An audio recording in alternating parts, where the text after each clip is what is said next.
The bunting hung limp in the still afternoon air above St. Mary Mead's village green, its cheerful red, white, and blue triangles providing the only splash of color against the gray stone of the Norman church. It was the annual summer fete, that most sacred of village institutions, where the careful social hierarchies of rural England played out their eternal dance beneath the guise of charitable endeavor. Miss Jane Marple sat in her customary spot beneath the ancient elm, her knitting needles moving with the steady rhythm of long practice. From this vantage point, she could observe the entire proceedings while appearing to be nothing more than a harmless, elderly lady occupied with her wool. Her pale blue eyes, however, missed very little indeed. The usual cast of characters had assembled for the afternoon's entertainment. The Reverend Leonard Clement moved between the stalls with practiced bonhomie, his wife Griselda trailing behind him with their youngest child clinging to her skirts. Dr. Haydock presided over the bottle stall with the air of a man who understood that village fetes were as much about social diagnosis as medical practice.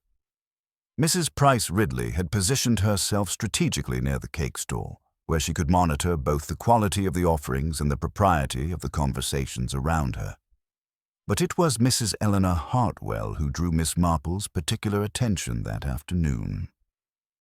The widow had been a fixture of sympathy in the village for the past 8 months, ever since her husband Geoffrey had succumbed to what Dr. Haydock had diplomatically termed a sudden seizure, following a rather heated parish council meeting.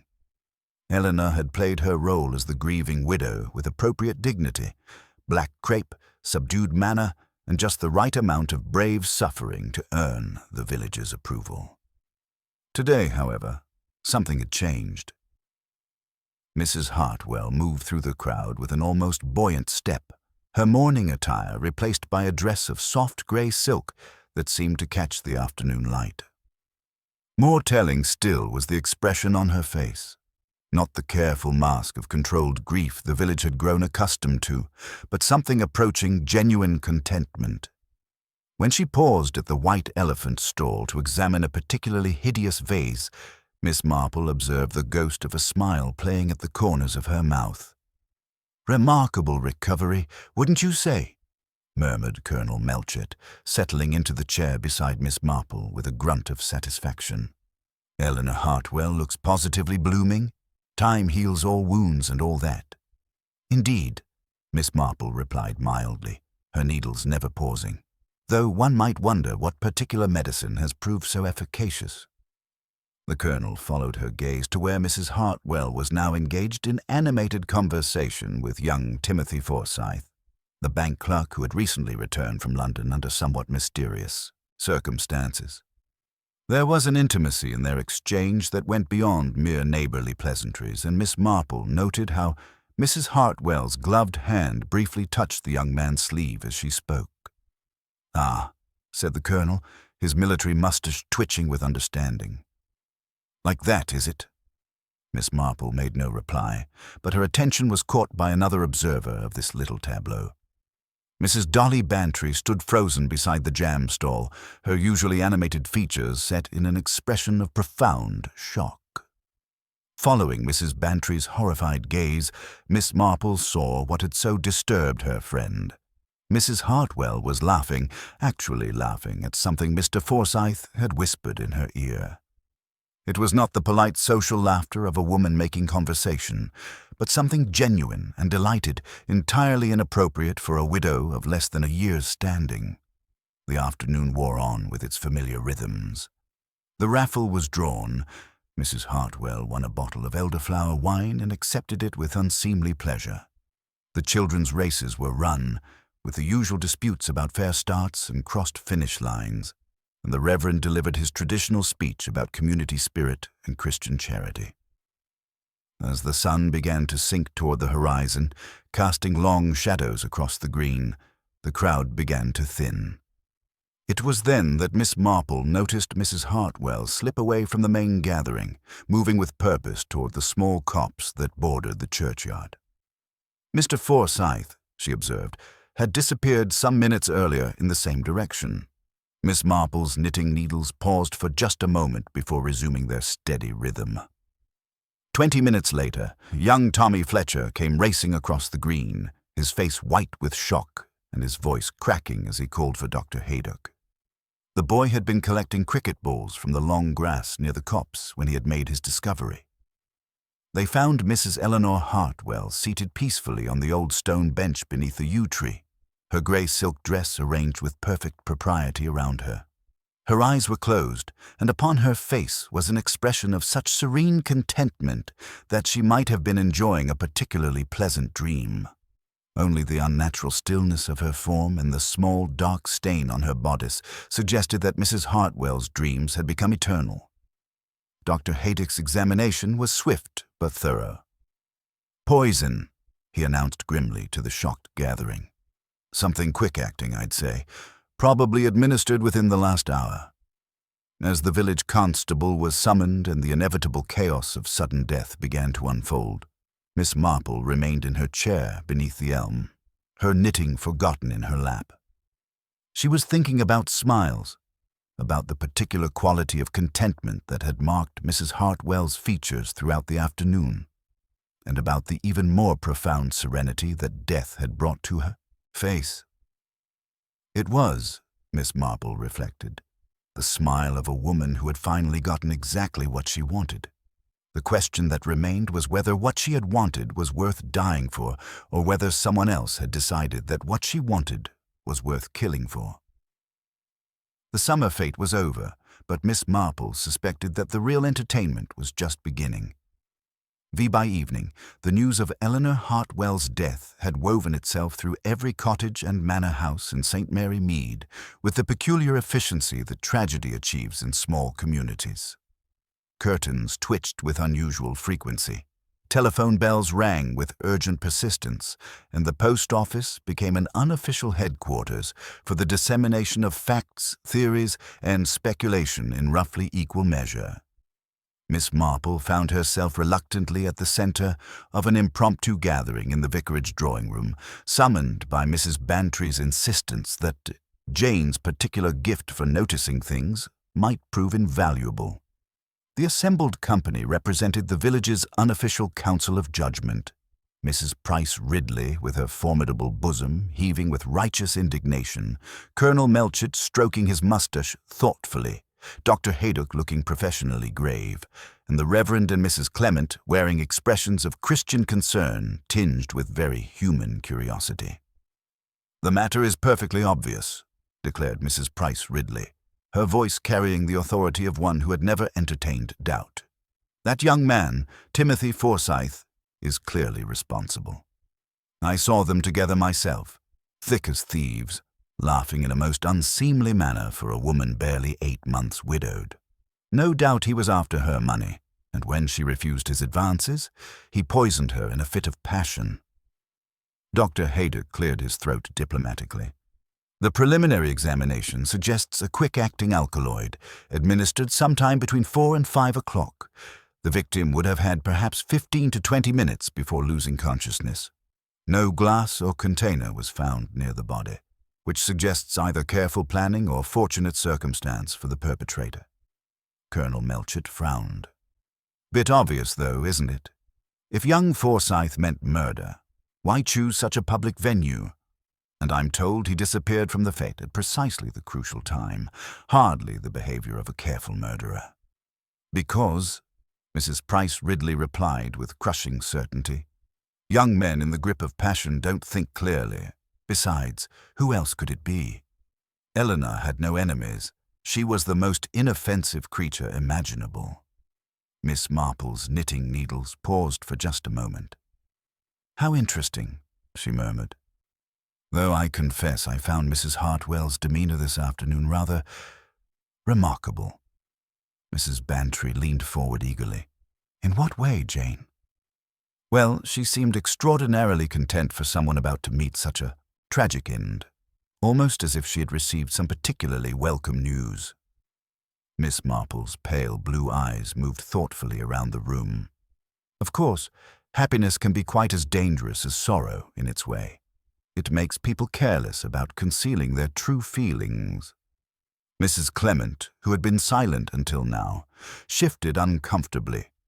"I'm afraid I must disagree with the assessment of Eleanor's character as entirely inoffensive. There have been some concerning developments lately." The room fell silent, all attention focusing on the vicar's wife. Mrs. Clement was not given to gossip, which made her words all the more significant. "There was the matter of the parish funds," she continued reluctantly. "Eleanor had been treasurer since Geoffrey's death, and there were some irregularities in the accounts. Nothing proven, you understand, but Leonard was planning to speak with her after the fete. And then there were the letters." "Letters?" prompted Colonel Melchett. "Anonymous letters. Several villagers received them over the past month. Nasty things, full of accusations about people's private affairs. The paper was quite distinctive. Expensive cream laid stock with a watermark, the sort Eleanor always used for her correspondence." Dr. Haydock looked skeptical. "You're suggesting Eleanor Hartwell was writing poison pen letters? That seems rather far-fetched." "Oh, but grief affects people in the most unexpected ways," Miss Marple observed gently. "Sometimes it turns inward, becoming depression. Sometimes it turns outward, seeking to share one's pain by inflicting it on others. And sometimes—" She paused, her needles resuming their steady rhythm. "Sometimes it transforms into something else entirely. Relief, perhaps, or even joy, if the grief was not quite what it appeared to be." Their discussion was interrupted by the arrival of Inspector Slack from Much Benham, a thin, energetic man with an unfortunate tendency to leap to conclusions. After a brief consultation with Dr. Haydock and the local constable, he addressed the gathering with characteristic brusqueness. "Clear case of murder by poisoning. The victim was seen in intimate conversation with one Timothy Forsyth shortly before her death. Young Forsyth then disappeared from the scene and hasn't been located since. I'll be issuing a warrant for his arrest first thing tomorrow morning." As the meeting dispersed and the villagers made their way home through the gathering dusk, Miss Marple lingered in the vicarage garden. She appeared to be admiring Mrs. Clement's roses in the moonlight, but in truth, she was thinking about the afternoon's events with the methodical precision of a woman who had spent decades observing human nature in all its varieties. She thought about Eleanor Hartwell's transformation from grieving widow to radiant woman, about the quality of contentment that had marked her final hours, and about the particular satisfaction she had glimpsed on another face entirely when Inspector Slack announced his intention to arrest Timothy Forsyth. Someone, Miss Marple reflected, was very pleased indeed with the way events were unfolding. Near midnight, as she finally prepared to retire, Miss Marple happened to glance from her bedroom window toward the lane. A figure passed beneath the street lamp. A woman, head covered by a scarf, walking with the careful steps of someone avoiding puddles that weren't there. The figure didn't look up, but something in the set of the shoulders, the particular way of moving, caught Miss Marple's attention. She made a mental note to pay closer attention to who might be walking abroad at such an unusual hour, and with such evident purpose to remain unobserved. In her experience, people who took such pains to avoid notice usually had excellent reasons for doing so. The morning brought with it that peculiar atmosphere that settles over a village when scandal and tragedy intersect, transforming familiar streets into stages for whispered speculation. Miss Marple emerged from her cottage to find Albert, the postman, lingering by her gate with news that had clearly disrupted his usual efficient rounds. "Terrible business about Mrs. Hartwell, miss," he began, though his expression suggested fascination rather than genuine sorrow. "But there's been developments overnight. Young Mr. Forsyth turned up at the police station first thing this morning, bold as brass, demanding to know why Inspector Slack wanted to speak with him."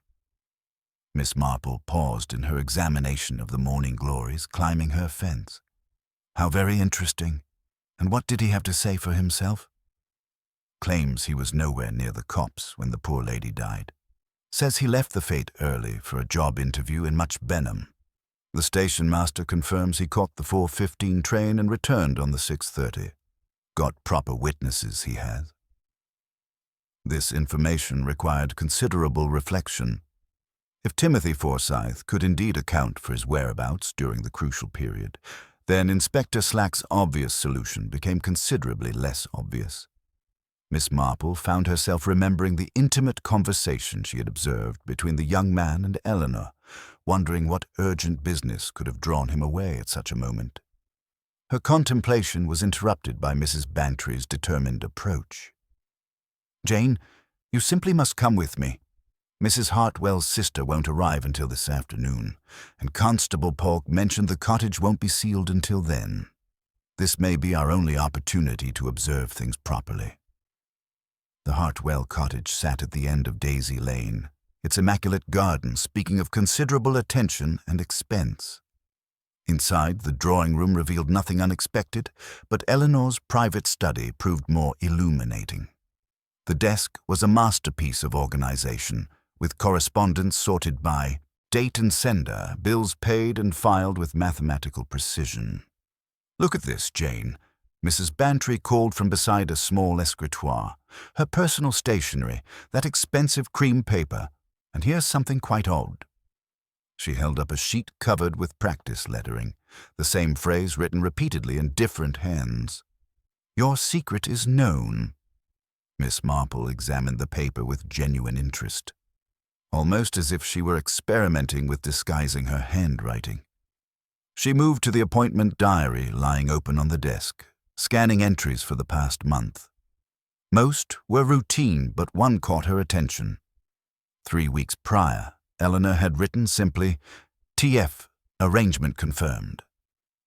Their investigation was curtailed by voices from the garden path, forcing a hasty retreat, but not before Miss Marple noticed a small key hidden beneath the desk blotter, beside a receipt from a safety deposit box at the Much Benham Bank, dated just 2 weeks prior.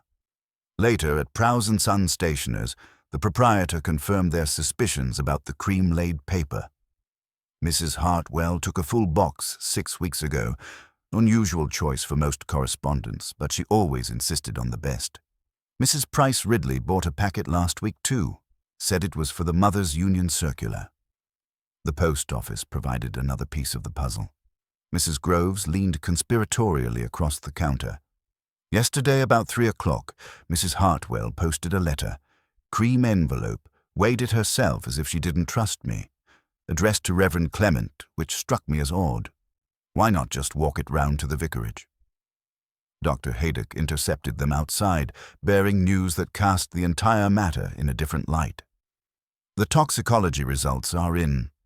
Aconitine, extracted from wolfsbane root. Highly concentrated, professionally prepared. Whoever administered it possessed considerable botanical knowledge." He lowered his voice. "The dose was precisely calculated. The victim would have remained conscious and mobile for several minutes, almost as if the murderer wanted Eleanor to reach a specific location before succumbing." Miss Marple nodded thoughtfully. "A gardener's poison, one might say. And wolfsbane grows wild in several locations around the village." As evening approached, Miss Marple reflected on the day's discoveries while tending her roses. Eleanor Hartwell had clearly been leading a more complex life than the village suspected. The anonymous letters, the secret arrangements with Timothy Forsyth, the safety deposit box, and that mysterious final letter to the vicar, all suggested a woman involved in matters far removed from parish treasurer duties and charitable committees. The poison itself told its own story. Someone with botanical expertise had wanted Eleanor to die in a specific place, at a specific time, with enough consciousness remaining to ensure she reached her destination. The bench beneath, the yew tree, where lovers had carved initials for generations, seemed an oddly romantic choice for a murder scene. As darkness settled over St. Mary Mead, Miss Marple positioned herself by her bedroom window, remembering the careful footsteps she had observed the previous night. Near 11 o'clock, her patience was rewarded. A figure appeared beneath the street lamp. A woman, head covered, walking with deliberate care along the edge stones rather than the main path. The figure paused at the pillar box, but instead of posting something, appeared to retrieve an item before disappearing into the shadows. Miss Marple's knitting needles clicked thoughtfully in the darkness. Someone was very carefully managing information, controlling what evidence appeared and when. The question was whether they were covering their tracks or laying a trail for others to follow. Inspector Slack arrived at Miss Marple's cottage the following morning with the harried expression of a man whose neat theories had been thoroughly disrupted. He found her in the garden, methodically deadheading her roses with the same careful attention she applied to most endeavors. "Miss Marple, I understand you've been making inquiries about this Hartwell business." He began without preamble, his thin frame vibrating with barely controlled frustration. "Young Forsyth's alibi is solid as a rock. Station master, 2 passengers, and the clerk at Pemberton's employment agency all confirm his presence in Much Benham during the crucial period, which leaves us with a rather more complex problem than I initially anticipated." Miss Marple continued her careful work among the blooms, her pale blue eyes thoughtful. "How very inconvenient for your investigation, Inspector. Though I confess I'm not entirely surprised. Young men in love rarely make efficient murderers. They tend toward grand gestures rather than subtle poisons." The inspector's expression suggested he was wrestling with developments that refused to conform to his preferred narrative of straightforward guilt. "There's more, I'm afraid. We've had developments overnight that cast the entire matter in a different light." He proceeded to explain that Eleanor Hartwell's letter to Reverend Clement had finally arrived, bearing revelations that transformed their understanding of her final day. The letter, written on her distinctive cream stationery, contained what amounted to a confession, not of murder, but of writing the anonymous letters that had been circulating through the village. She claimed it was a form of therapeutic expression following her husband's death, Slack continued reluctantly. "But here's the peculiar thing. She also wrote that she expected to be dead within 24 hours, and that someone had discovered her secret and was demanding money for their silence." Miss Marple set down her secateurs with deliberate care. "Blackmail, Inspector. How very sordid, though it does explain her remarkable contentment yesterday afternoon. A woman who has decided to face her demons often displays a curious form of peace." Their conversation was interrupted by Mrs. Clement's hurried approach, her usually composed features marked by distress. "Inspector Slack, thank goodness I found you. There's been another development. We've discovered that several valuable items are missing from the church vestry, the communion silver and some rather precious candlesticks that belong to Geoffrey Hartwell's family. The lock shows clear signs of tampering." The implications were considerable. If Eleanor had been embezzling from both parish funds and church property, the scope for blackmail expanded dramatically. Miss Marple found herself remembering the careful footsteps she had observed, the figure retrieving something from the pillar box under cover of darkness. Later that morning, Miss Marple made her way to the scene of the crime, where Constable Polk permitted her to sit briefly on the stone bench beneath the yew tree.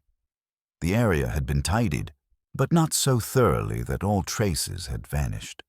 Her gloved fingertip brushed against a gritty residue on the bench's edge, like pollen ground into the stone.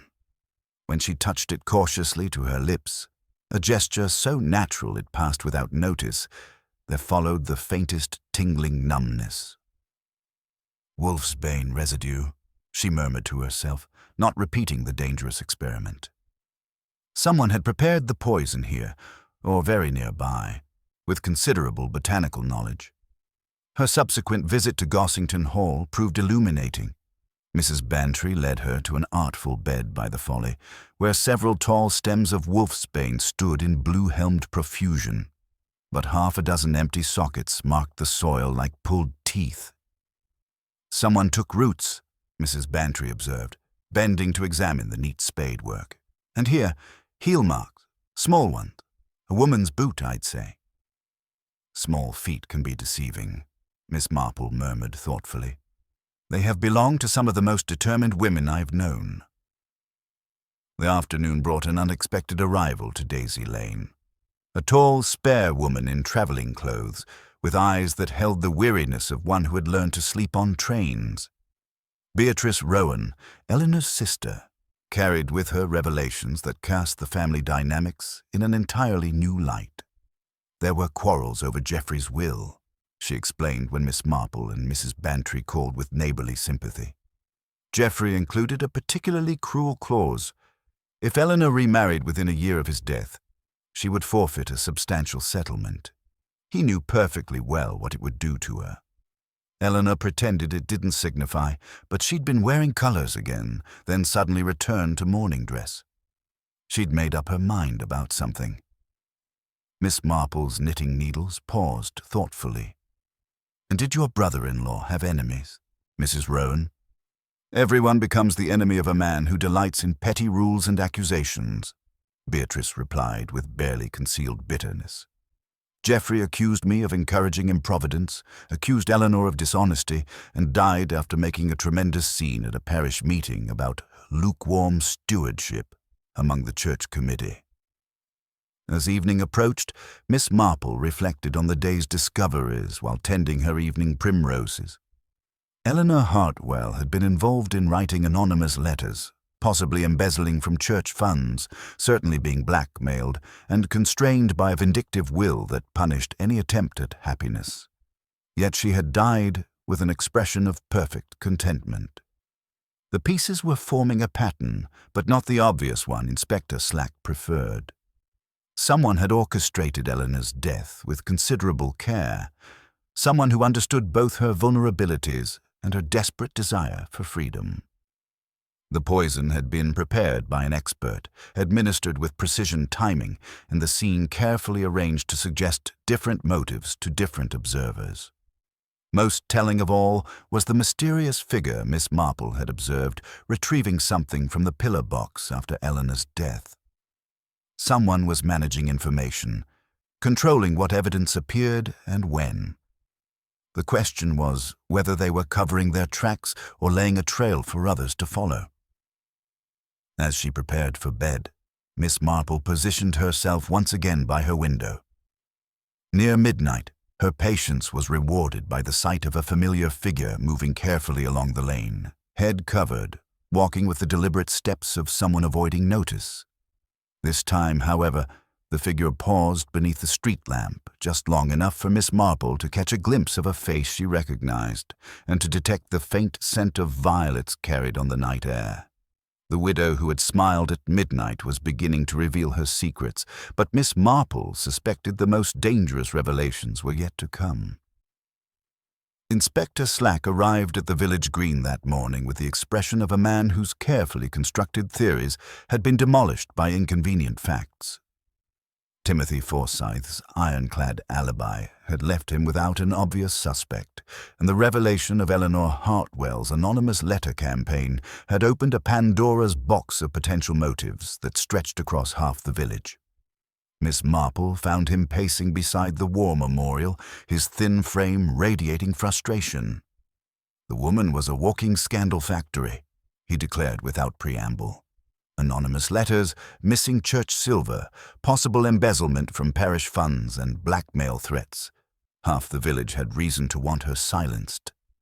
"How very comprehensive," Miss Marple observed mildly, settling on a nearby bench with her knitting.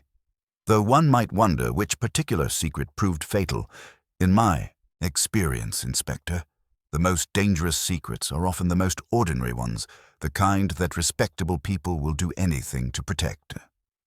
Her first visit that morning took her to the vicarage, where she found Mrs. Clement arranging flowers with the mechanical precision of someone seeking distraction from troubling thoughts.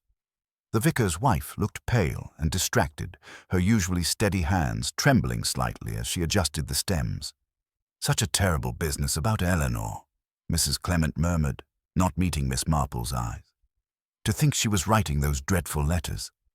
Leonard received her confession yesterday. Such a rambling, desperate thing.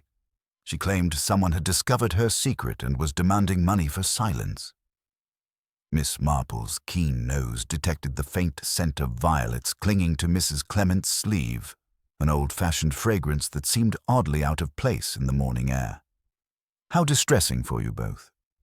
Though I confess, the timing of her confession seems rather convenient, almost as if she knew her time was limited.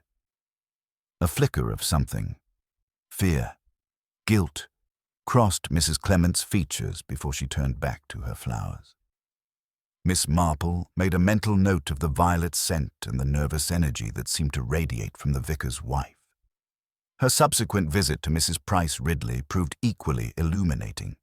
She found the village's self-appointed moral guardian in her immaculate drawing room, holding forth about Eleanor's shocking behavior with the righteous indignation of one whose worldview had been vindicated. "I always suspected there was something unwholesome about Eleanor's grief," Mrs. Price Ridley declared, her formidable bosom heaving with emotion. "No truly bereaved woman recovers so quickly from her loss, and those letters, such wickedness. Though I suppose someone with a guilty conscience might resort to such desperate measures." Miss Marple's observant eyes noted several telling details. The distinctive cream-laid stationery visible in an open desk drawer, the sturdy gardening boots beside the door bearing traces of reddish soil that matched the earth near the yew tree, and the unmistakable scent of violets that seemed to permeate the room. When Mrs. Price Ridley dabbed her nose with a lace handkerchief, the fragrance intensified noticeably. "Did you perhaps receive one of these anonymous letters yourself?" Miss Marple inquired with innocent curiosity. The question produced an immediate and telling reaction. Mrs. Price Ridley's face flushed and her eyes darted toward a small locked mahogany box on the side table. "Certainly not. I conduct my affairs with perfect propriety. I have nothing to hide from anyone." The vehemence of the denial, combined with the physical evidence, painted an interesting picture. Miss Marple had observed that people who proclaimed their innocence most loudly often had the most to conceal. Her afternoon visit to Dr. Haydock's surgery provided crucial information about the murder method. She found him examining pressed specimens of local flora, including several samples of wolfsbane in various stages of preparation. "Fascinating plant," he explained, holding up a dried root. "The alkaloids concentrate here, in the root system. Proper extraction requires considerable botanical knowledge, not the sort of thing one attempts without extensive training. Mrs. Price Ridley has quite an impressive herb garden and considers herself something of an expert on medicinal plants. She's consulted me several times about the properties of various specimens."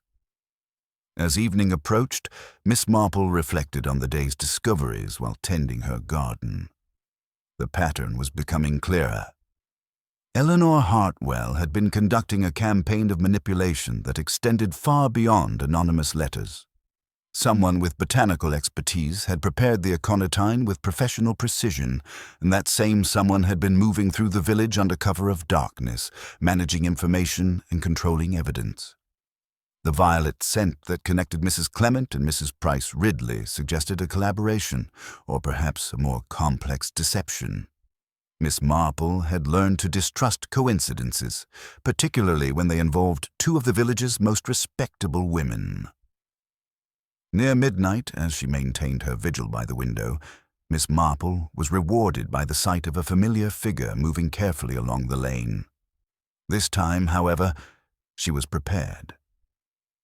As the figure paused beneath the street lamp, Miss Marple caught a clear glimpse of Mrs. Price Ridley's unmistakable profile, her head covered by a dark scarf, but her imperious bearing unmistakable. The widow who had smiled at midnight was revealing her secrets, but Miss Marple suspected the most dangerous revelations were yet to come. Someone was orchestrating a careful game of misdirection, and the stakes were becoming higher with each passing night.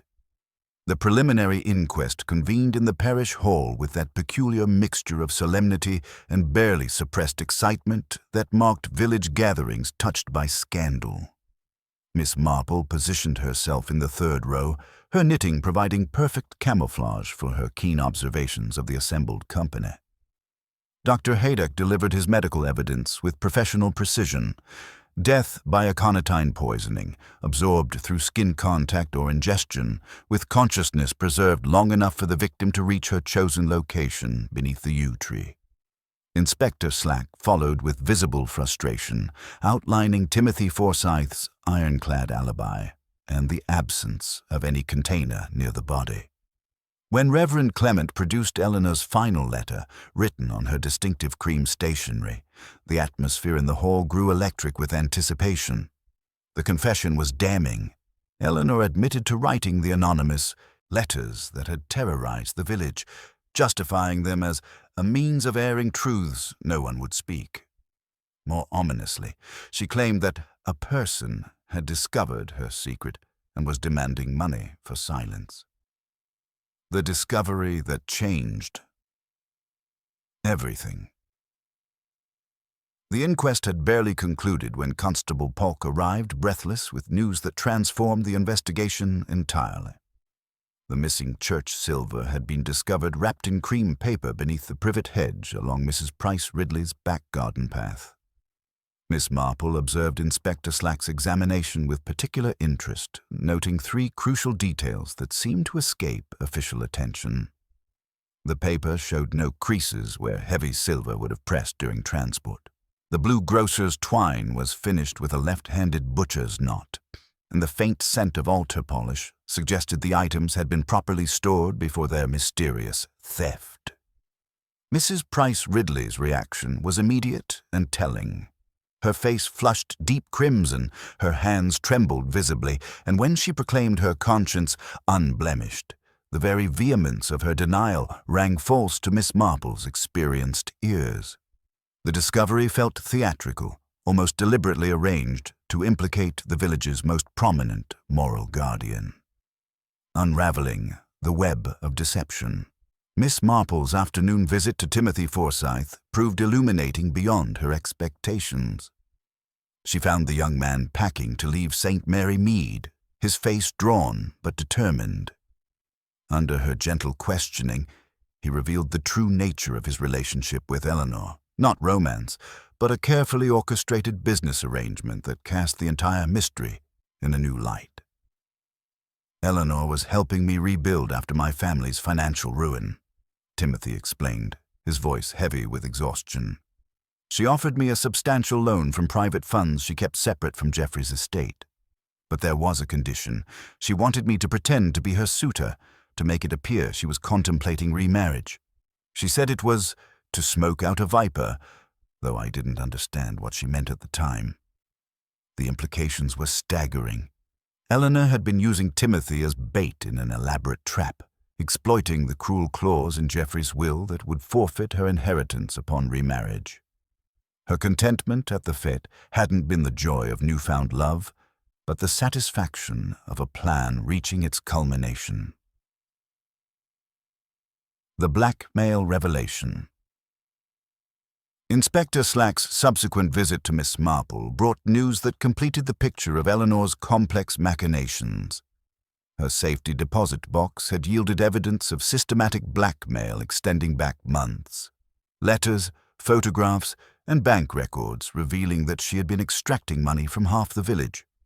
Most significantly, Mrs. Price Ridley had been making regular payments of £20 monthly, a substantial sum that suggested a particularly damaging secret. Eleanor may have been playing a double game, Slack explained, his thin frame vibrating with frustrated energy. Writing anonymous letters to gather information, then offering to investigate who was sending them. Perfect cover for blackmail, and it explains why she confessed to the letters, but not the extortion. Miss Marple's keen mind began assembling the pieces into a coherent pattern. Eleanor had been orchestrating multiple deceptions simultaneously, blackmailing her neighbors while posing as their protector, staging a fake romance to expose her own blackmailer, and manipulating the village's social dynamics with ruthless efficiency. The question was whether her death represented the revenge of a desperate victim or something far more calculated. The scent of conspiracy. That evening, as Miss Marple reflected on the day's revelations while tending her garden, she found herself particularly troubled by the persistent scent of violets that seemed to connect several key players in the drama. The fragrance clung to both Mrs. Price Ridley and Mrs. Clement, suggesting either shared guilt or deliberate misdirection. In her experience, such obvious clues were often the most dangerous traps. The botanical evidence was equally compelling, yet suspicious. Mrs. Price Ridley's extensive herb garden included wolfsbane specimens, and her proclaimed expertise in medicinal plants provided both means and opportunity. Yet the careful arrangement of evidence, the planted church silver, the convenient discovery timing, the theatrical nature of the revelations, suggested someone was orchestrating events with considerable sophistication. Near midnight, Miss Marple's patient vigil by her window was rewarded by a sight that confirmed her growing suspicions about the true nature of the conspiracy. Two figures moved through the shadows with practiced precision. One tall and imperious, unmistakably Mrs. Price Ridley, despite her dark scarf. The other, smaller and more hesitant. They met briefly beneath the elm tree, exchanged what appeared to be a small package, and separated with the careful coordination of conspirators who had rehearsed their movements. As she watched the figures disappear into the darkness, Miss Marple reflected on the widow who had smiled at midnight. Eleanor Hartwell's contentment in her final hours was beginning to make perfect sense, not as the joy of a woman in love, but as the satisfaction of someone who believed her carefully laid trap was finally springing shut. The tragic irony was that Eleanor's own web of deception had provided the perfect cover for her murder, and her killer was now using her reputation for manipulation to deflect suspicion onto others. The most dangerous game in St. Mary Mead was approaching its climax, and Miss Marple suspected that the final revelations would prove more shocking than anyone yet imagined. The morning sun lent St. Mary Mead a deceptive innocence, its soft light belying the village's simmering tension. Miss Marple, basket in hand, made her way to Abbott's for her usual tea and sugar, pausing to watch the grocer deftly tie a parcel. She noted the blue twine and the curious finishing twist, a left-handed butcher's knot, Mr. Abbott explained, a rare skill his mother had taught him. Mrs. Clement does the same when she helps with the missionary boxes, he added. You don't see many who can make it sit so neat. This small detail nestled in Miss Marple's mind as she walked to the vicarage. Mrs. Clement greeted her with brittle brightness, the air faint with violets, a scent that seemed to cling to the vicar's wife more persistently than to her garden. On the hall table lay blue twine beside a stack of cream paper, a half-wrapped parcel awaiting its finishing touch. Miss Marple watched as Mrs. Clement, without thought, reached with her left hand, looping and tucking the twine into the same neat signature knot. The ledger nearby opened to a recent entry, key to vestry taken Tuesday evening, returned same night.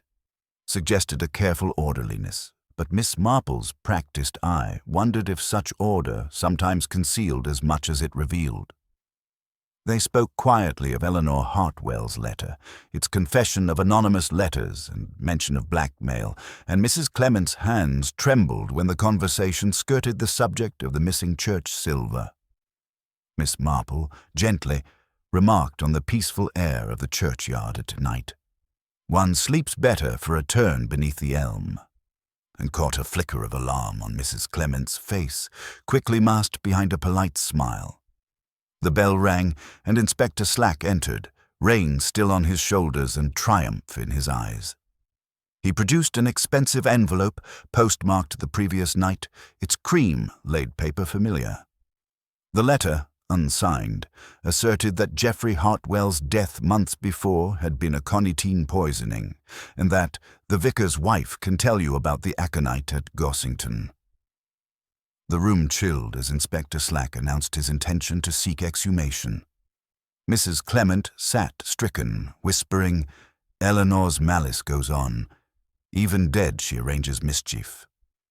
Miss Marple, fingers resting on the blue twine, murmured, "The dead are often made to speak by the living."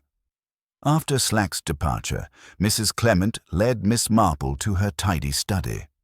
On the desk, a brown paper parcel was tied with the same blue twine. The corner was frayed, revealing a pad of cream paper beneath. patterns for the altar frontals," Mrs. Clement said, but her voice lacked conviction. "Mrs. Price Ridley asked me not to mention them." The room's defensive order, the violets in a shallow glass, and the absence of dust all suggested a space curated for scrutiny. That afternoon, Miss Marple visited Dr. Haydock. "Could aconitine look like a natural collapse?" she asked. Dr. Haydock considered. "It might. Tingling, nausea, irregular pulse. The victim can talk, then fail suddenly. I recall Hartwell mentioning pins and needles at the parish meeting. I thought it was temper." The medical evidence supported the possibility that Geoffrey Hartwell's death could have been murder, not misfortune. As dusk settled, Miss Marple returned home by the lane. Under the elm, she stooped to pick up a tufted scrap of blue twine, its end rough as if a knot had been hurriedly picked out. Rising, she caught a faint breath of violets, so slight it could have been memory. Somewhere, a careful woman had waited, exchanged a parcel, and slipped away. Somewhere else, perhaps, a living hand was still writing letters in a dead woman's name. That night, Miss Marple's vigil was rewarded by the sight of two figures in the shadows near the churchyard. One tall and imperious, the other smaller and more hesitant. They met briefly beneath the elm, exchanged a small package, and parted with the precise choreography of conspirators. The village, she reflected, was full of performances, some for the benefit of neighbors, some for the concealment of truth. At supper, Miss Marple set the blue twine beside her teacup. The clues, left-handed knots, missionary boxes, cream paper, violets, had all been so obligingly displayed.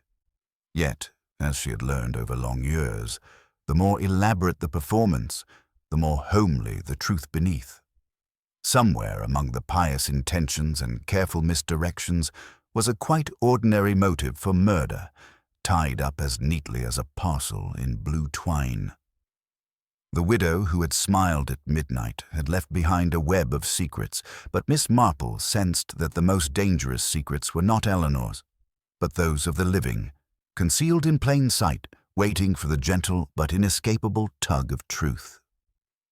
The grey morning that brought the exhumation of Geoffrey Hartwell seemed to cast a pall over the entire village, as if St. Mary Mead itself understood that old secrets were about to emerge from their carefully tended graves.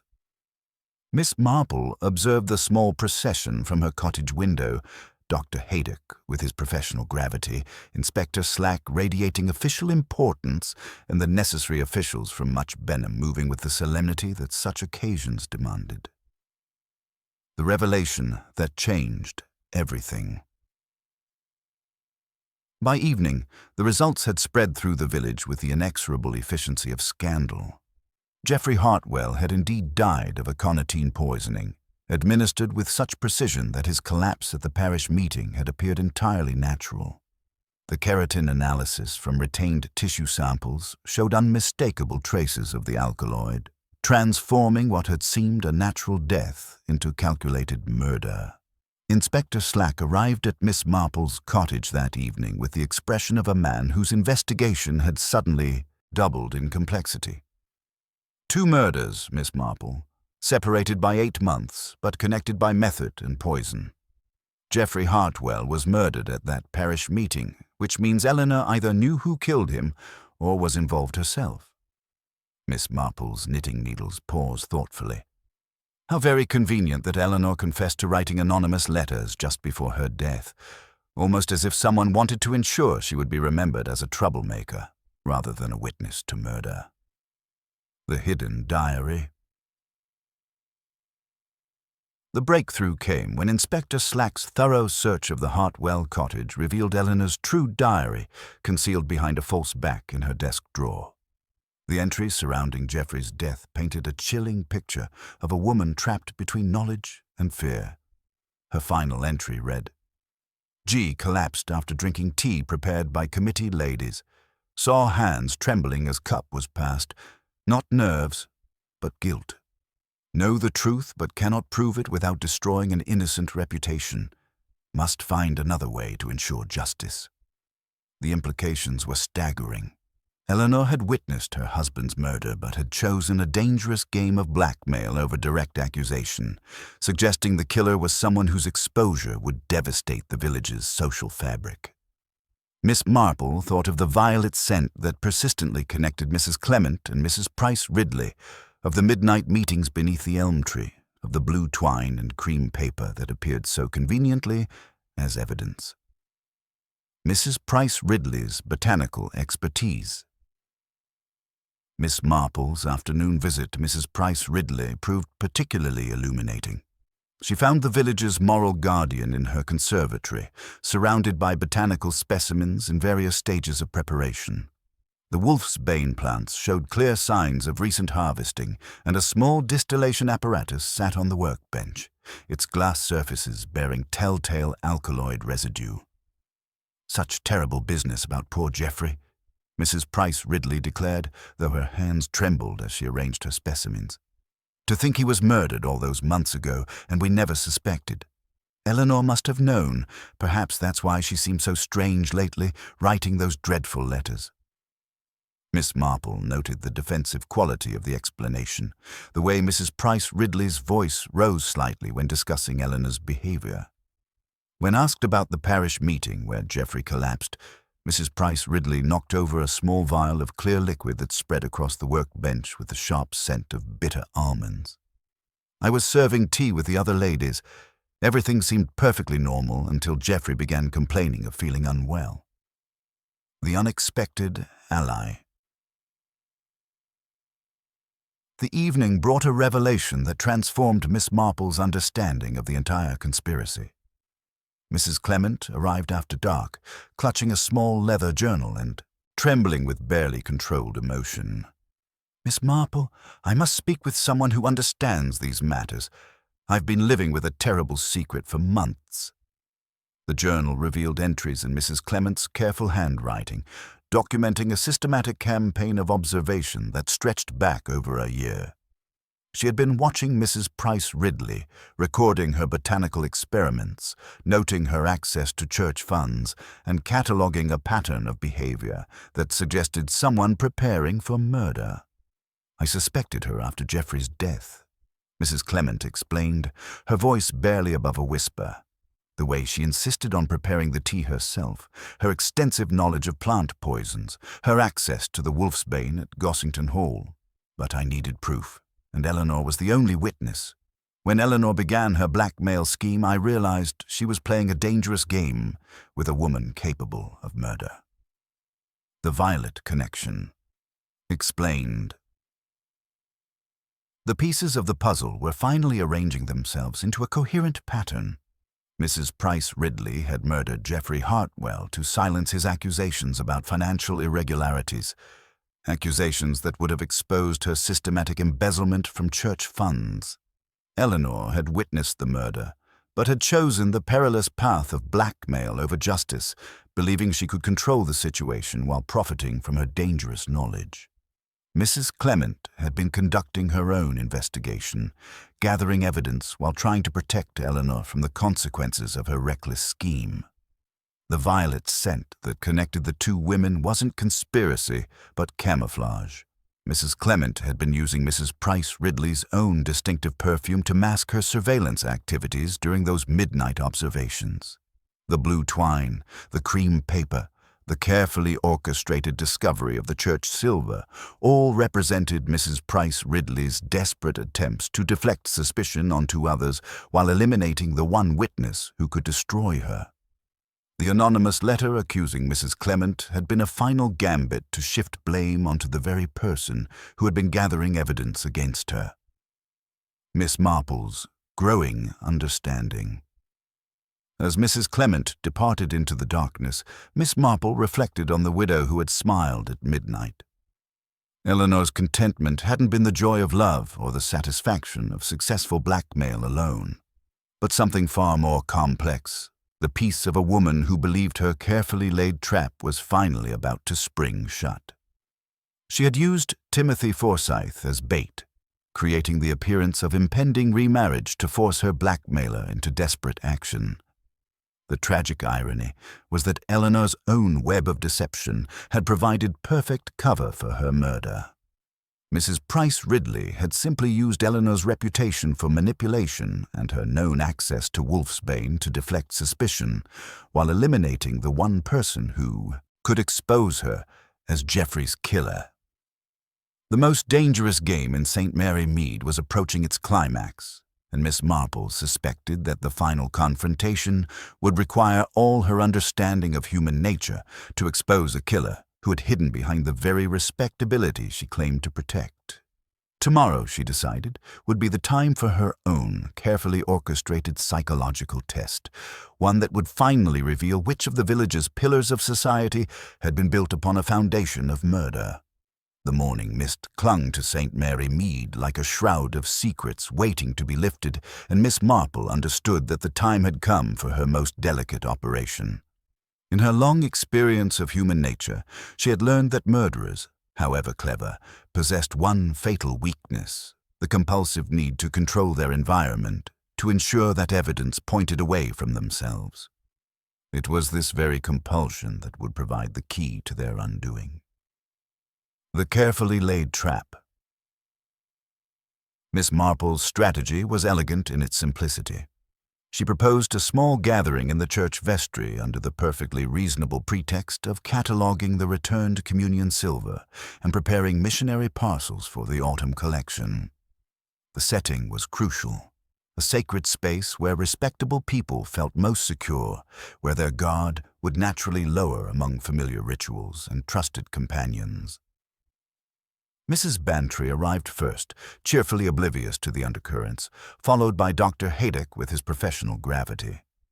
Mrs. Clement appeared pale but composed, carrying her meticulous ledger, while Inspector Slack positioned himself with official authority, notebook at ready.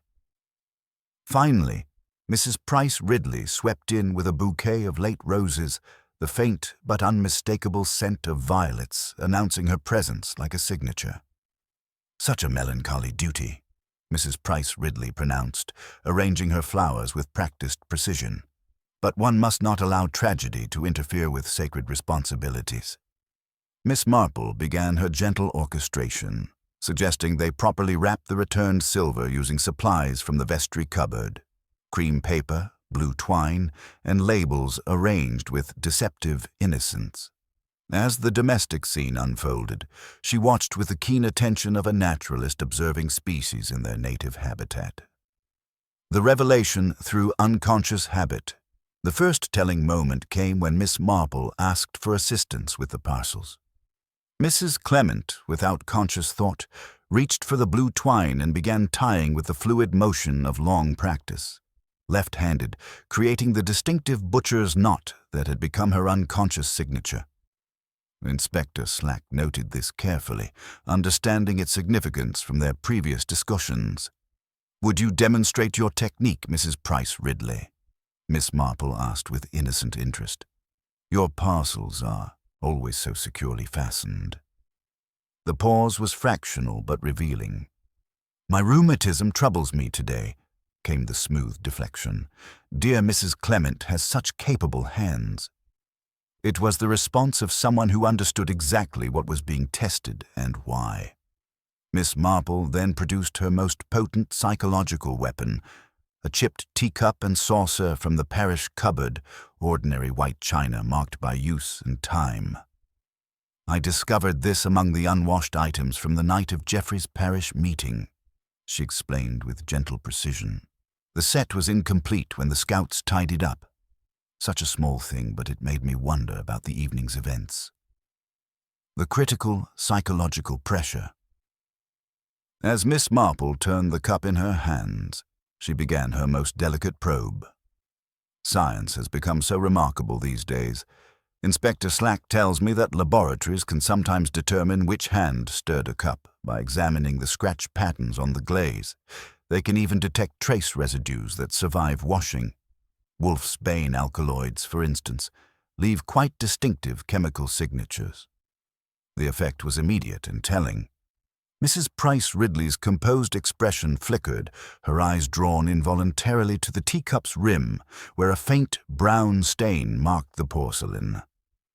When Mrs. Bantry cheerfully reached for a teaspoon to demonstrate proper stirring technique, Mrs. Price Ridley's gloved hand moved with unconscious precision, adjusting the spoon's position to hide a tiny nick in the bowl, a reflexive action born of intimate familiarity with the implement.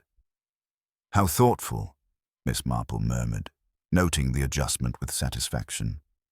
"I suppose one always remembers the small imperfections. That tiny chip would catch on cloth when washing. Such details tend to lodge in the memory of anyone who has handled the piece with particular care." The moment of recognition. The psychological pressure intensified as Miss Marple continued her gentle assault. Mrs. Clement's journal has been most illuminating regarding the events of that evening. Her observations about the tea service, the careful attention to who prepared which cups, the precise timing of Geoffrey's symptoms, quite detailed for someone conducting her own investigation into suspicious circumstances. Mrs. Price Ridley's facade began to crack under the accumulated weight of implication. Her hands trembled as she attempted to maintain her composure, but the violet scent that had been her unconscious signature seemed to intensify with her stress, filling the small vestry with its cloying sweetness. "The most interesting detail," Miss Marple continued with devastating gentleness, "concerns the wolfsbane preparation. Mrs. Clement noted in her journal that someone with extensive botanical knowledge had been conducting experiments with alkaloid extraction. Someone who understood not just the plant's properties, but the precise dosage required to mimic natural heart failure." The web unraveling. As the implications became clear, Mrs. Price Ridley made one final attempt to deflect suspicion. "These accusations are preposterous," she declared, but her voice lacked its usual authority. "Eleanor's blackmail scheme has clearly driven someone to desperate measures, but I assure you—" "Oh, but that's precisely the point," Miss Marple interrupted with quiet firmness. "Eleanor wasn't blackmailing her husband's murderer out of greed, but out of a desperate desire for justice. She witnessed Geoffrey's death, saw the careful preparation of his tea, noticed the trembling hands that betrayed guilt rather than grief. But she couldn't prove her suspicions without destroying someone whose reputation seemed beyond reproach." The silence that followed was profound, broken only by the soft scratch of Mrs. Clement's pen as she continued her methodical record-keeping. Dr. Haydock cleared his throat uncomfortably, while Inspector Slack prepared for what he sensed was coming. The psychological victory. Miss Marple's final stroke was delivered with the precision of a surgeon. The tragic irony, of course, is that Eleanor's own blackmail scheme provided the perfect cover for her murder. By establishing herself as a manipulator and troublemaker, she made it easy for her killer to deflect suspicion onto others. The planted evidence, the anonymous letters, the carefully orchestrated discovery of the church silver, all designed to make Eleanor appear as the architect of her own destruction. Mrs. Price Ridley's composure finally shattered completely. The teacup slipped from nerveless fingers, shattering on the stone floor with a sound like breaking bones. In that moment of destruction, 20 years of carefully maintained respectability crumbled, revealing the desperate woman beneath who had killed twice to protect a reputation built on borrowed money and borrowed time. The aftermath of truth. As Inspector Slack moved forward with quiet authority, Mrs. Price Ridley seemed to age before their eyes, the weight of her crimes finally visible in the stoop of her shoulders and the tremor in her voice. "You don't understand," she whispered, the last vestige of her moral authority dissolving. "Geoffrey would have destroyed everything. 20 years of service to this parish, reduced to nothing over mere accounting irregularities." Miss Marple gathered the broken pieces of the teacup with gentle care, understanding that some things, once shattered, could never be made whole again. The widow who had smiled at midnight was finally revealed, not Eleanor Hartwell with her desperate schemes for justice, but Mrs. Price Ridley herself, whose midnight smile had been the expression of a woman who believed she had successfully eliminated every threat to her carefully constructed world of respectability and moral authority. The psychological test was complete, and the truth, like morning mist, had finally lifted to reveal the stark landscape beneath. Tomorrow would bring the formal confession and the final reckoning, but tonight St. Mary Mead would sleep with the uneasy knowledge that their pillar of moral rectitude had been built upon a foundation of murder, and that the most dangerous criminals often wore the most respectable masks. The shattered teacup lay scattered across the vestry floor like fragments of a carefully constructed lie finally exposed to light. Mrs. Price Ridley stood frozen above the wreckage, her imperious bearing collapsed into something fragile and defeated. The violet scent that had been her unconscious signature seemed to intensify in the small space, as if her very essence was betraying the secrets she had guarded so carefully. Inspector Slack moved forward with quiet authority, but Miss Marple raised a gentle hand. "Perhaps, Inspector, for the sake of those who have been so deeply affected by these tragic events, we might allow Mrs. Price Ridley to explain how we arrived at this moment. Truth, I find, often provides its own form of justice." The unraveling of respectability. Mrs. Price Ridley sank into the nearest chair, her hands trembling as she removed her gloves with mechanical precision. When she spoke, her voice carried the hollow quality of someone whose carefully constructed world had finally crumbled beyond repair. "You must understand," she began, addressing the assembled group with a shadow of her former authority. "Everything I did was to preserve what matters most, the dignity of this parish, the moral standards that hold a community together. Geoffrey Hartwell would have destroyed all of that over mere accounting irregularities." Miss Marple's knitting needles resumed their gentle rhythm as she listened with the patient attention of someone who understood that confession was often as much self-justification as admission of guilt. The embezzlement, Mrs. Price Ridley explained, had begun innocently enough. Small loans from parish funds to cover temporary embarrassments left by her late husband's hidden debts. But compound interest and mounting obligations had transformed borrowing into systematic theft, and Geoffrey's meticulous attention to the books had made discovery inevitable. "He threatened to expose everything at the next parish meeting," she continued, her voice gaining strength as she warmed to her grievances. 20 years of devoted service to this community, reduced to nothing over a few pounds here and there. He cared nothing for the scandal it would bring upon the church, nothing for my reputation or the chaos that would follow. The method behind murder. Dr. Haydock leaned forward with professional interest as Mrs. Price Ridley described the careful preparation that had preceded Geoffrey's death. Her extensive botanical knowledge, cultivated through decades of herb gardening and medicinal plant cultivation, had provided both the means and the expertise necessary for precise alkaloid extraction from the wolfsbane that grew so abundantly at Gossington Hall. The parish meeting provided the perfect opportunity, she explained with clinical detachment that chilled the small gathering. I volunteered to prepare the tea service, ensuring complete control over which cup Geoffrey received. The aconitine was applied to the rim of his particular cup, that chipped piece with a tiny nick in the bowl that I could easily identify among the church china. Miss Marple nodded thoughtfully, remembering her own dangerous taste of the residue that had lingered on the stone bench. The dosage was calculated with remarkable precision. Geoffrey would have several minutes of consciousness, enough time to make his accusations and appear increasingly agitated before the poison took full effect. To all observers, it would seem that his righteous indignation had literally been the death of him. Eleanor's dangerous game. The revelation of Eleanor's role in the subsequent events painted a picture of a woman caught between justice and survival. Mrs. Price Ridley's voice took on a note of grudging respect as she described how Eleanor had witnessed enough at that fatal parish meeting to understand what had truly occurred. "She saw my hands trembling as I passed Geoffrey his tea," Mrs. Price Ridley admitted. "At the time, I hoped she attributed it to nervousness about the confrontation." I never suspected she understood the significance until the blackmail demands began. Subtle at first, casual mentions of Geoffrey's final moments, pointed observations about the parish accounts. Eleanor's campaign of anonymous letters had served a dual purpose: gathering information about the village's secrets while establishing her own reputation as a troublemaker. The missing church silver had been her masterstroke, never truly stolen, merely hidden to create an atmosphere of suspicion and financial irregularity that would support her eventual accusations. She was building a case against me while bleeding me dry.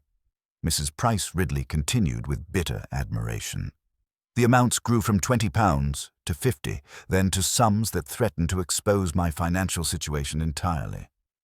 When she began that charade with young Forsyth, pretending to consider remarriage, I realized she was preparing her final gambit.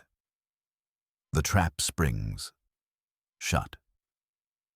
Miss Marple's pale blue eyes grew thoughtful as she considered the psychological complexity of Eleanor's final scheme. She understood the clause in Geoffrey's will that remarriage within a year would cost her the inheritance.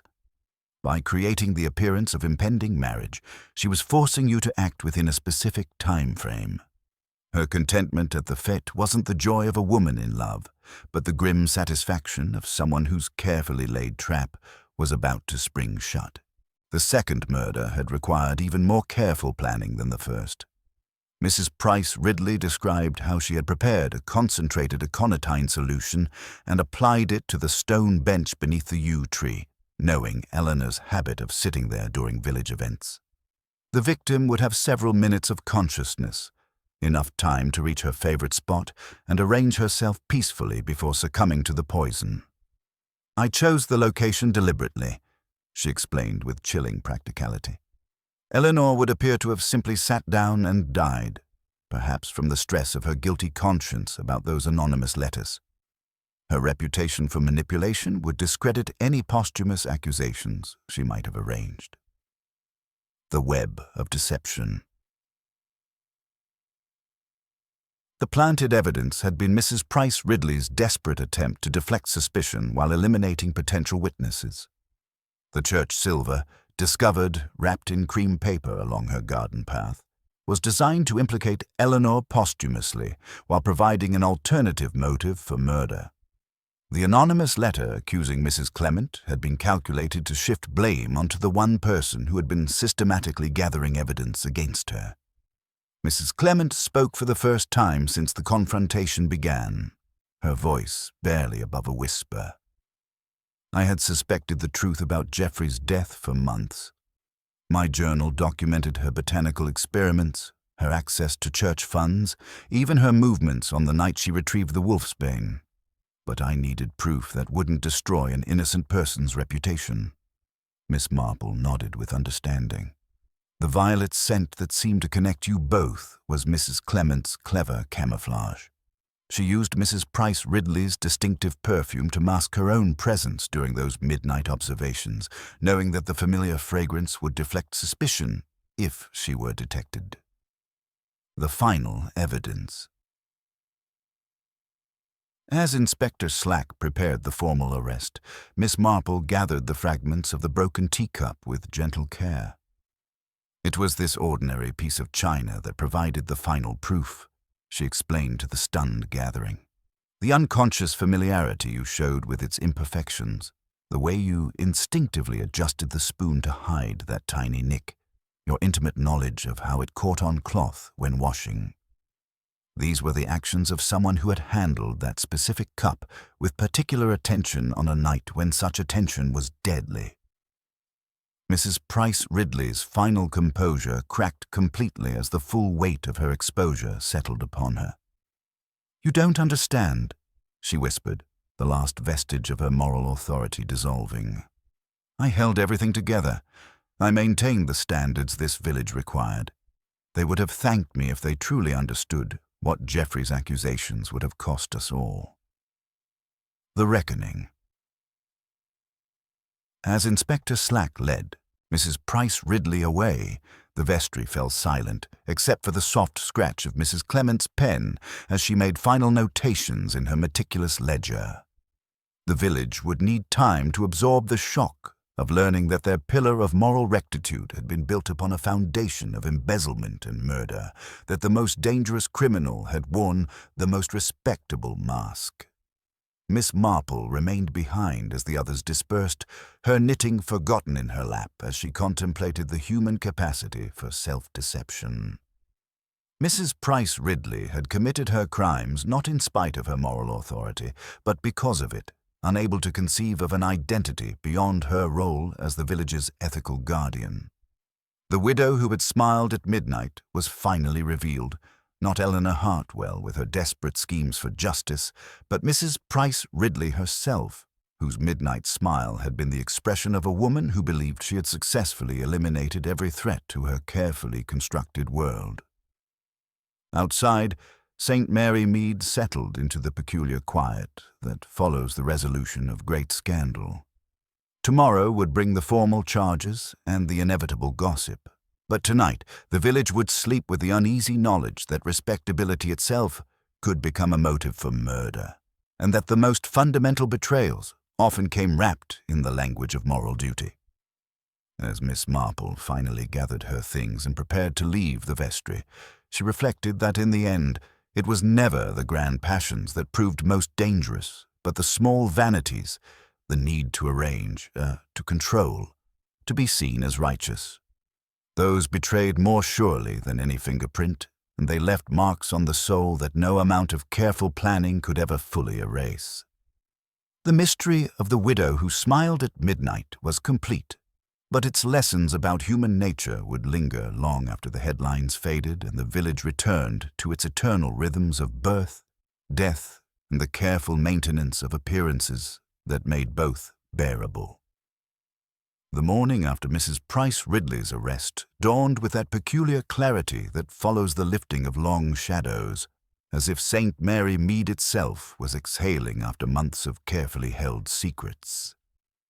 Miss Marple sat in her garden with her morning tea, watching the village slowly absorb revelations that had shattered 20 years of assumptions about virtue and respectability. Inspector Slack arrived first, his thin frame carrying an unfamiliar burden of gratitude. The chief constable expressed satisfaction with the thoroughness of the investigation, he announced, eyes fixed on Miss Marple's antimacassar rather than meeting her gaze. "I am obliged to acknowledge your assistance, madam." Miss Marple accepted the civility as she accepted the weather, observing mildly that authority, like Akhenaten, required careful handling. Timothy Forsyth came to take his leave, a thin valise at his side, and genuine bewilderment finally giving way to understanding. "Much Benham branch have offered me a junior clerkship," he explained. "I mean to repay whatever Mrs. Hartwell advanced as soon as I'm able." His role in Eleanor's elaborate scheme had been that of unwitting bait, courting her publicly to create the appearance of impending remarriage, forcing Mrs. Price Ridley to act within the cruel time frame established by Geoffrey's vindictive will. The sealed letter Eleanor had given him, to be delivered only in case of her death, revealed the full extent of her dangerous gamble. Written on her distinctive cream stationery 3 days before her murder, it contained complete accusations against Mrs. Price Ridley, supported by dates, amounts, and circumstantial evidence gathered over months of careful observation. "I have chosen to play a dangerous game with a woman I believe capable of murder," Eleanor had written with chilling prescience. "If you are reading this, it means my gamble has failed, but perhaps my death will provide the proof that my life could not." Mrs. Clement arrived bearing a small wrapped parcel, a perfume bottle, half full, its violet fragrance no longer needed for midnight surveillance. "I do not think I shall wear violets again," she said with a shadowed smile. Her leather journal, when examined in daylight, revealed months of methodical evidence gathering.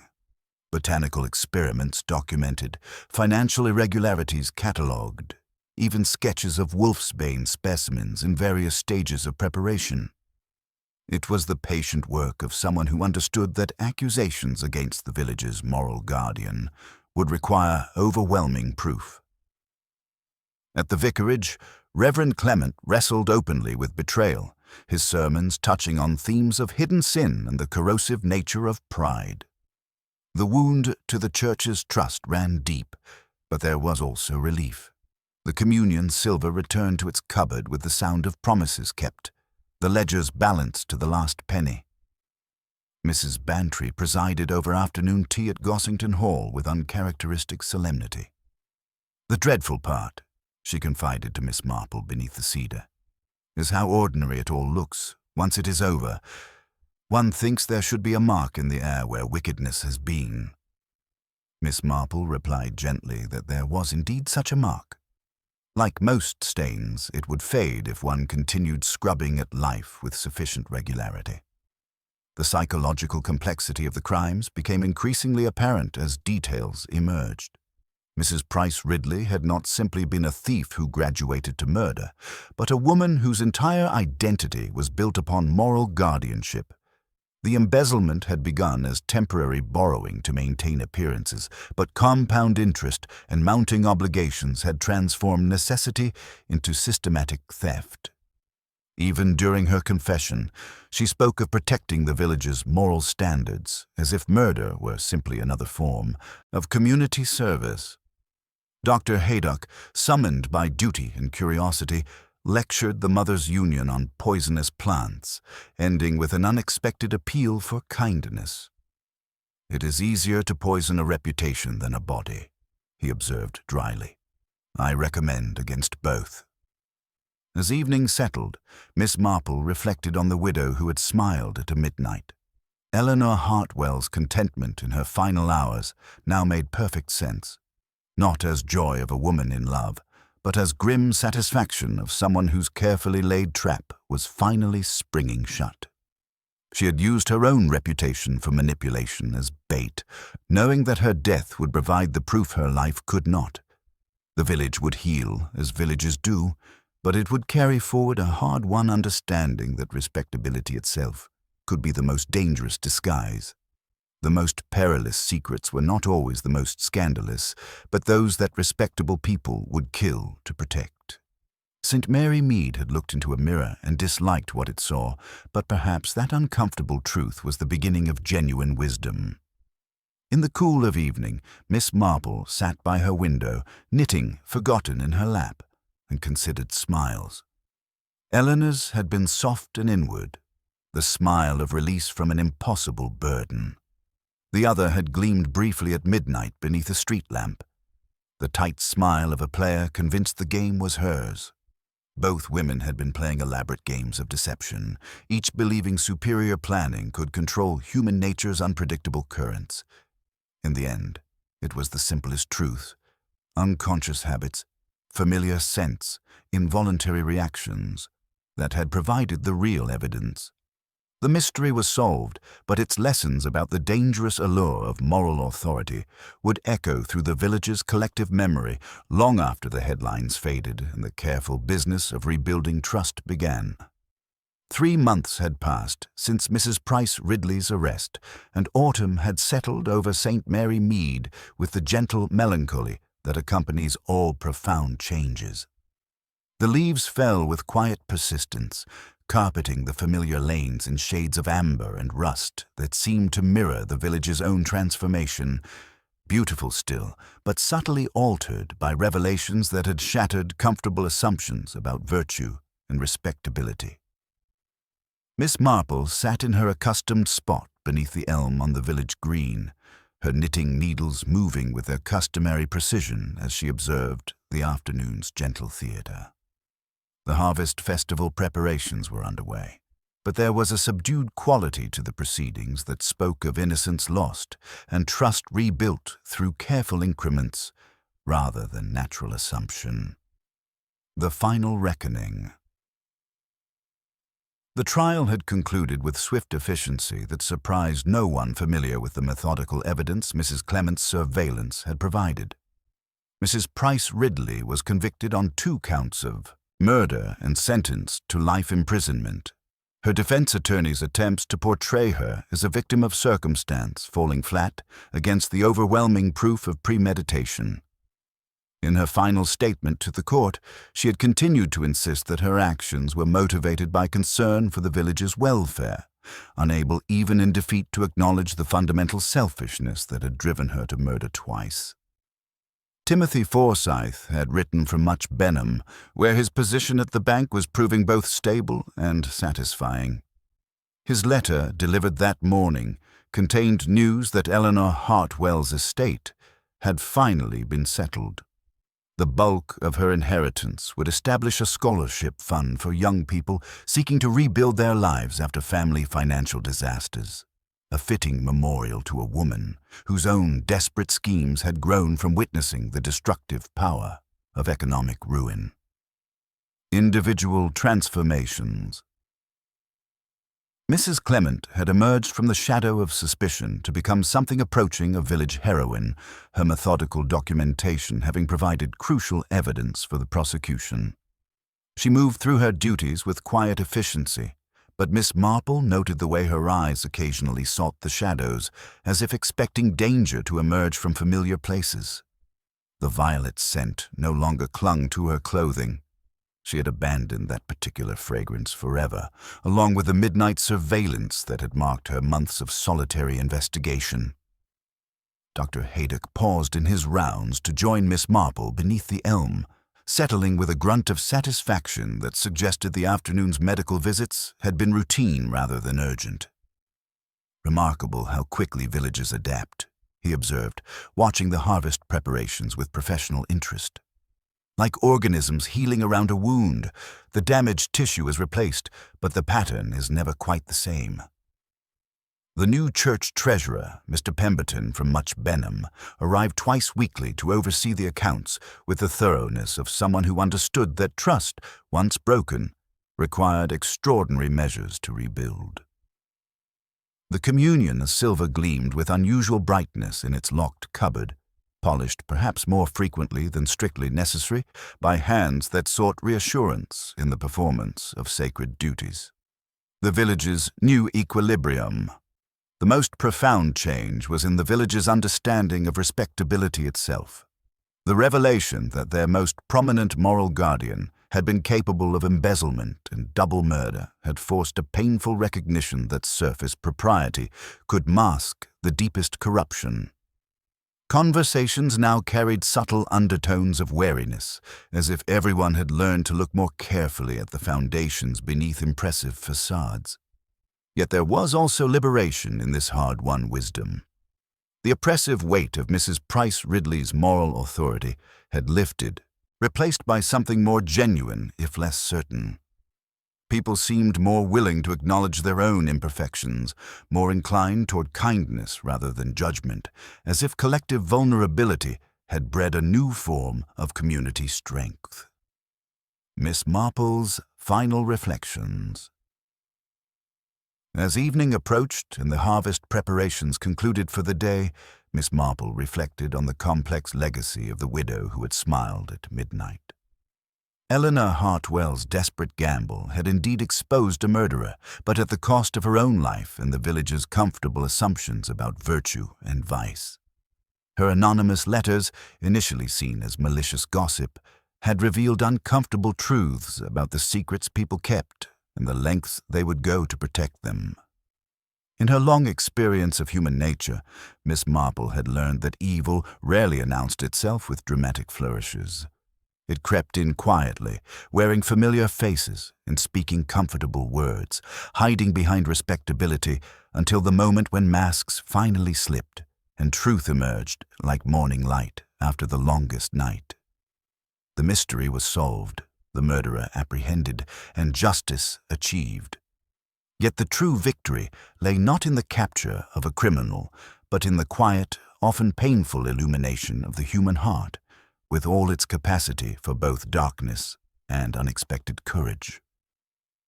As she gathered her knitting and prepared to return home through the gathering dusk, Miss Marple found quiet satisfaction in the eternal promise of renewal, even in the wake of the darkest human failings. The village would continue its ancient rhythms, but perhaps now with deeper understanding that true safety lay not in the perfection of facades, but in the courage to acknowledge the shadows that lived within them all.